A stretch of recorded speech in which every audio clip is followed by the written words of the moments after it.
Assalamualaikum warahmatullahi wabarakatuh. Waalaikumsalam warahmatullahi wabarakatuh. Selamat pagi anak-anak, bagaimana kabarnya hari ini? Sehat? Selamat pagi Ibu, alhamdulillah sehat. Alhamdulillah. Kok pada lemes ya sepertinya? Apakah belum pada sarapan atau gimana? Belum Ibu. Belum Ibu, belum makan. Belum matang. Nanti lain kali di pembelajaran selanjutnya kalian harus sarapan ya agar dapat mengikuti pembelajaran dengan penuh energi. Baik Ibu. Oke, hari ini Ibu akan menjelaskan mengenai garis dan penyajian makanan. Namun sebelum itu, Ibu ingin salah satu untuk memimpin doa. Ada yang mau? Itu? Kak Alda mungkin boleh. Baik, untuk memulai pembelajaran pada pagi hari ini, anak baiknya kita mulai doa terlebih dahulu. Doa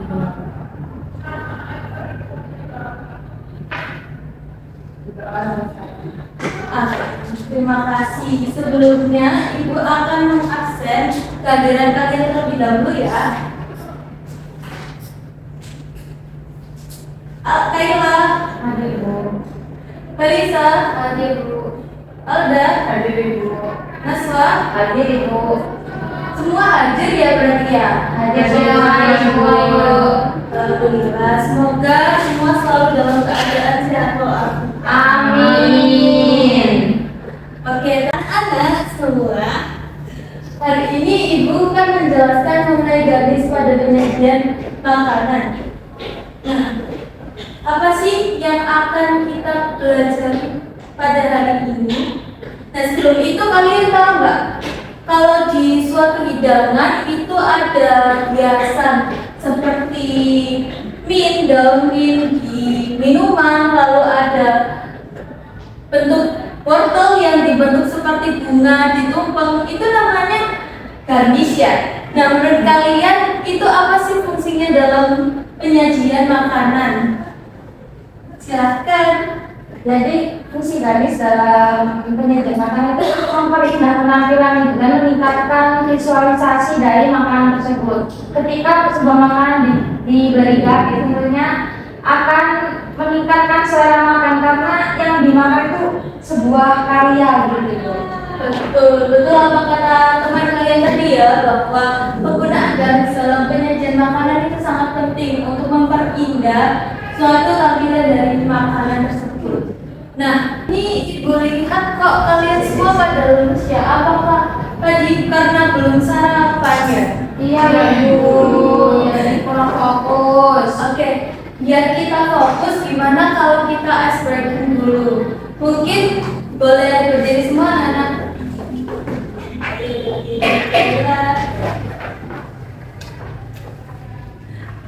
Semua ikutin Ibu ya. Nanti Ibu akan beri contoh dulu. Nanti kalau Ibu bilang selamat pagi, kalian tepuk 1 kali. Kalau Ibu bilang selamat siang, kalian tepuk 2 kali. Kalau Ibu bilang selamat sore, kalian tidak tepuk. Dan Ibu bilang selamat malam, kalian tepuk 3 kali. Oke, kita percobaan terlebih dahulu ya. Selamat pagi, selamat siang, selamat sore, selamat malam.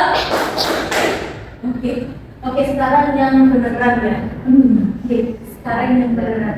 Selamat sore, selamat siang, oke, selamat malam, selamat pagi. Oke, karena kalian sepertinya sedang fokus, Ibu persilakan untuk duduk kembali. Jadi, hari ini Ibu akan menjelaskan beberapa materi. Yang pertama adalah sejarah dan pengertian perkembangan garis. Lalu ada fungsi dan jenis garis. Lalu ada bahan dan alat yang digunakan. Yang keempat ada teknik dan metode pembuatan garis. Yang kelima, kriteria hasil garis yang baik dan benar.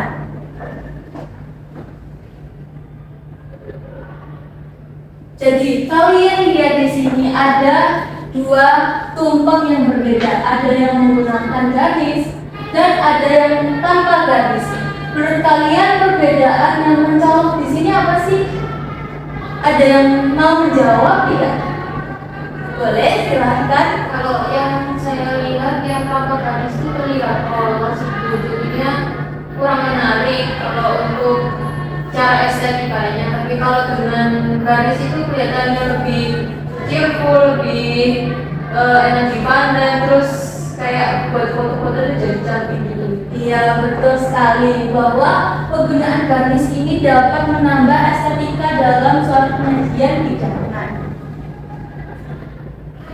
Ini ya, seperti yang dilihat juga di sini, kalau tanpa garnish itu meskipun rasanya tetap seger, tapi kan pasti kalau melihat yang menggunakan garnish, pakai lemon, pakai mint, itu terlihat lebih plus lah segernya.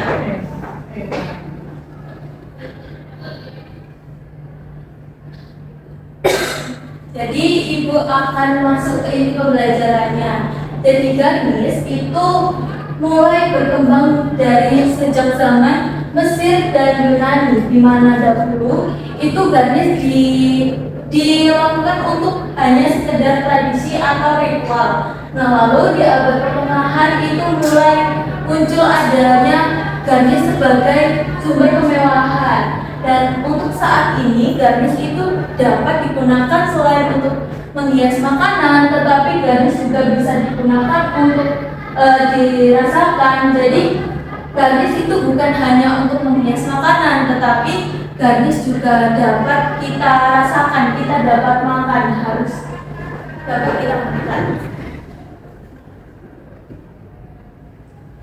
Jadi apa sih garnish itu? Garnish merupakan hiasan dalam penyajian makanan atau minuman yang memiliki syarat yaitu dapat dimakan dan dibuat dari bahan yang bersih dan segar. Dan dahulu garnish itu pada zaman dahulu itu garnish berasal dari kata garnir yang berarti menghias atau melengkapi makanan dari bahasa Prancis. Lalu apa saja sih fungsi garnish? Ada yang mau menjelaskan nggak? Ini poin di sini itu maksudnya bagaimana? Seperti misal nilai estetika, itu nilai estetika yang bisa ditimbulkan karena adanya garnish itu seperti apa? Ada yang mau menjawab? Misal dengan adanya daun mint itu menambah kesegaran pada es teh gitu. Ayo Ibu. Ya, silahkan. Jadi yang pertama itu menambah nilai estetika dan daya tarik visual. Jika dilihat dari piring yang foto itu yang nambah nilai estetika itu ada tuyulnya, terus ada kayak serbu itu, terus ada saus yang dibentuk itu, terus ada ini timun. Betul. Terus apa lagi? Ada saus ya. Mungkin itu aja Ibu yang bisa jelaskan.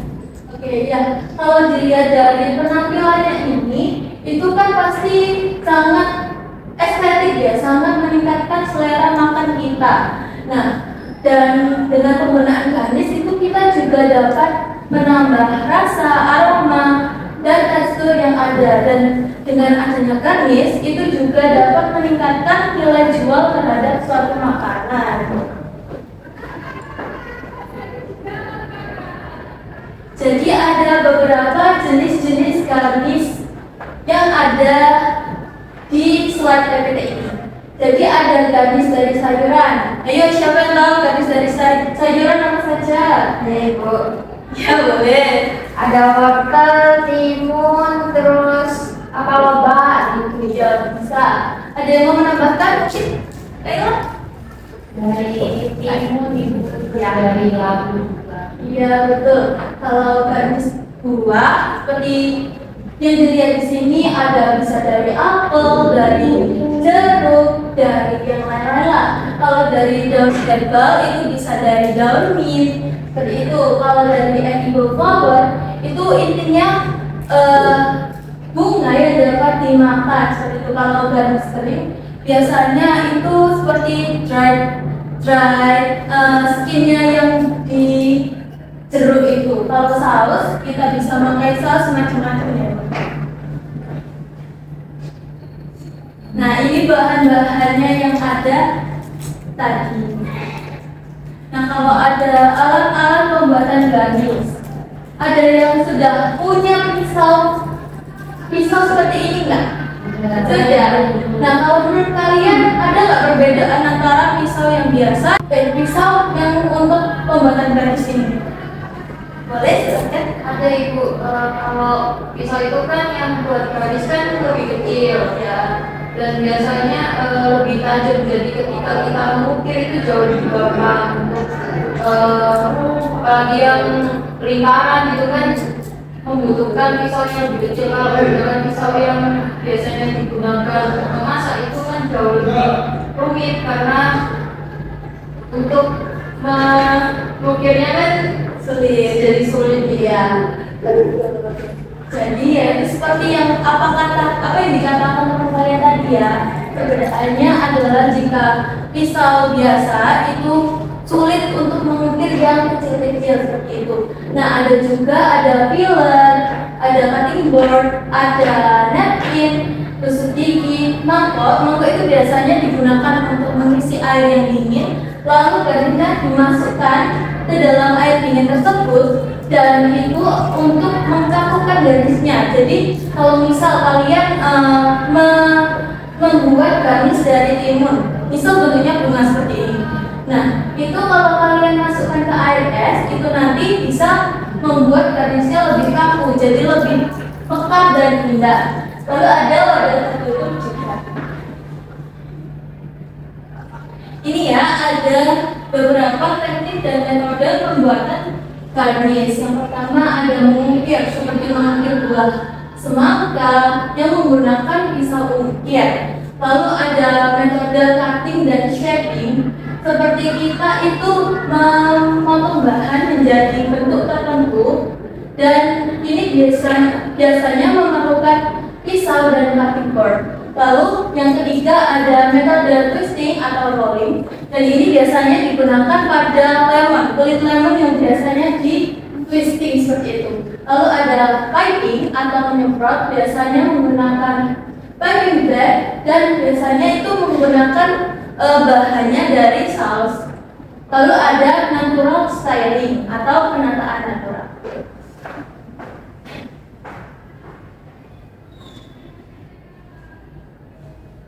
Oke, jadi sekarang Ibu ingin kalian membentuk 3-4 orang. Mungkin ini ya, 3 dan 2 kelompok ya. Oke, jadi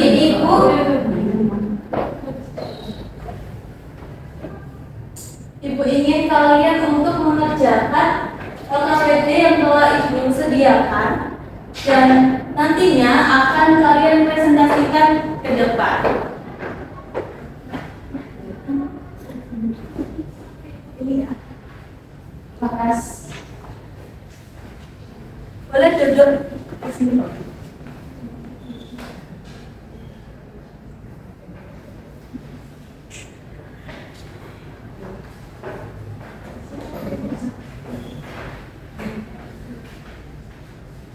Mungkin Ibu beri waktu sekitar 15 sampai 20 menit. Apakah sudah cukup untuk berdiskusi? Sudah cukup Ibu. Oke, baik.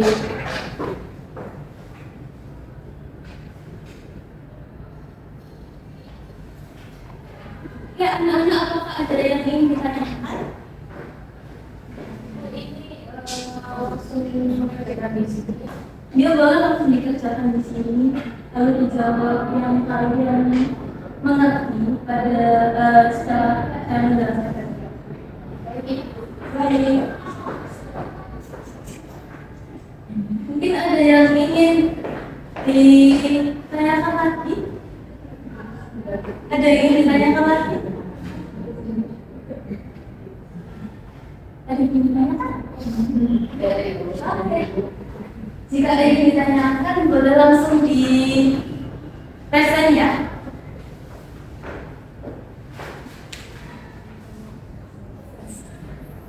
Oke.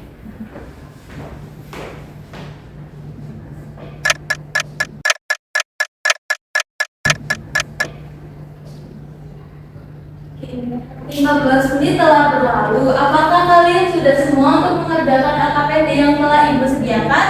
Sudah Ibu. Oh, Mas, saya yang belakang kok gak kedengeran suaranya. Sudah Ibu. Oke. Ada yang mau ingin mempresentasikan hasil diskusinya? Boleh, silakan. Satu.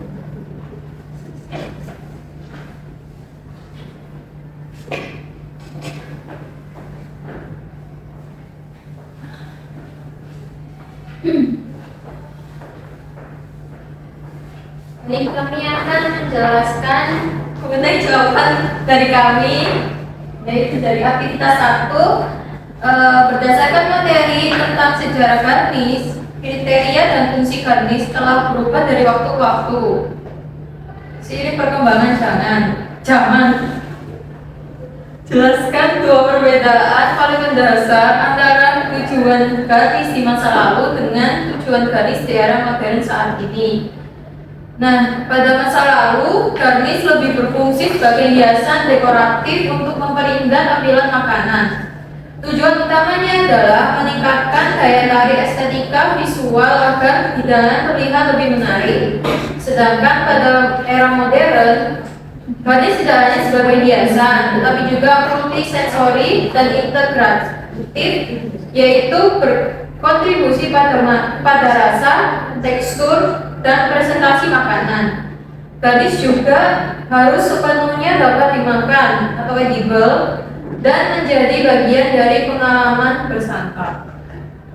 Lalu yang kedua yaitu menurut pemahaman kalian apa yang dimaksud dengan garnis.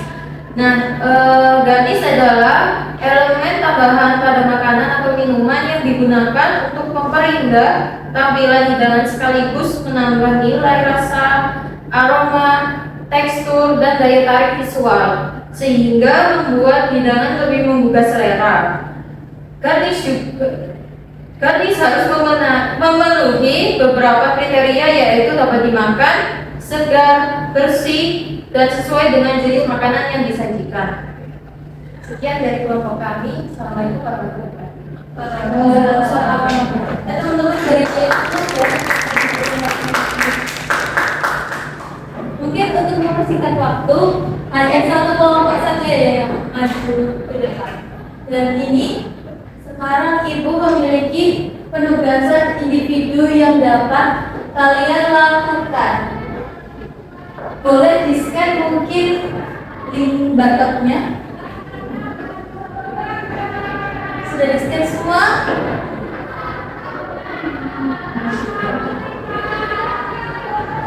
Baik Bu. Sudah. Mungkin Ibu beri kesempatan kalian untuk mengisi terlebih dahulu ya.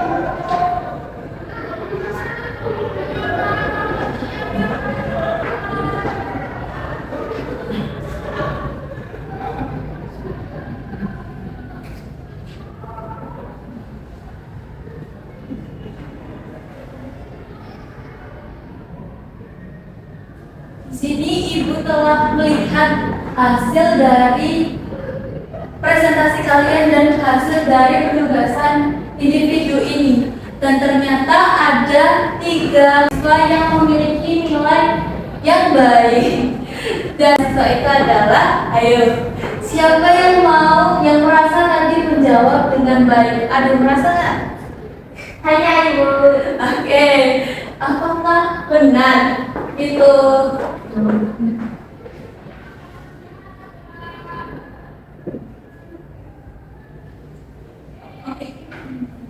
Saya panggil ya namanya. Yang pertama adalah Naswa.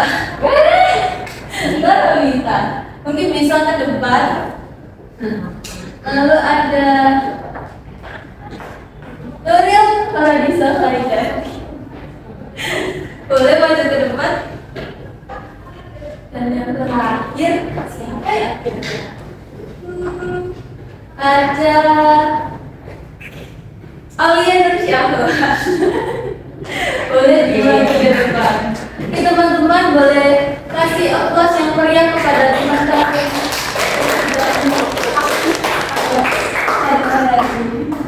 Oke, karena kalian sudah aktif, Ibu ini memberi kalian sesuatu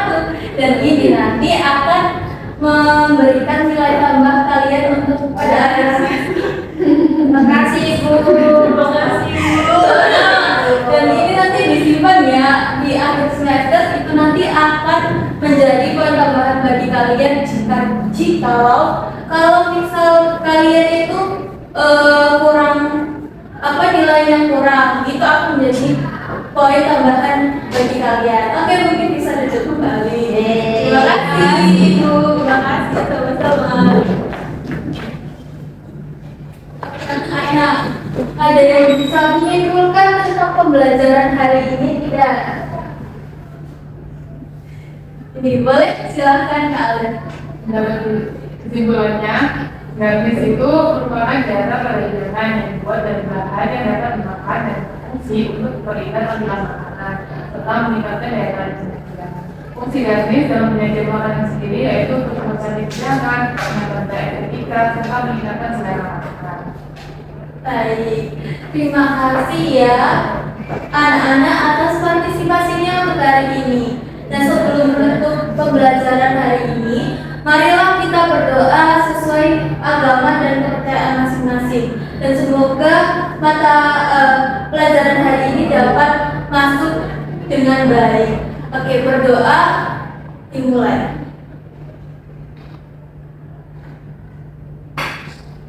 Berdoa.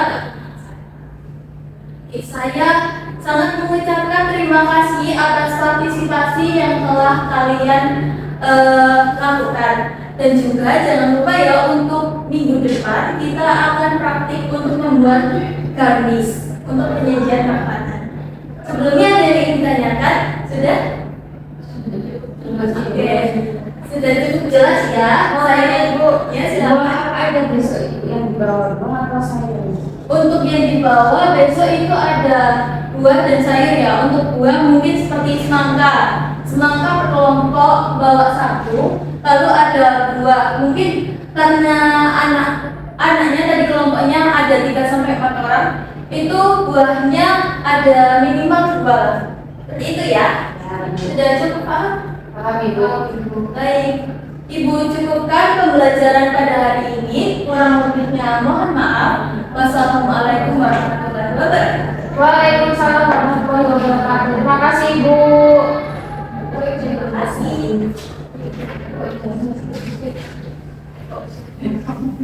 Terima kasih anak-anak. Jaga kesehatan ya.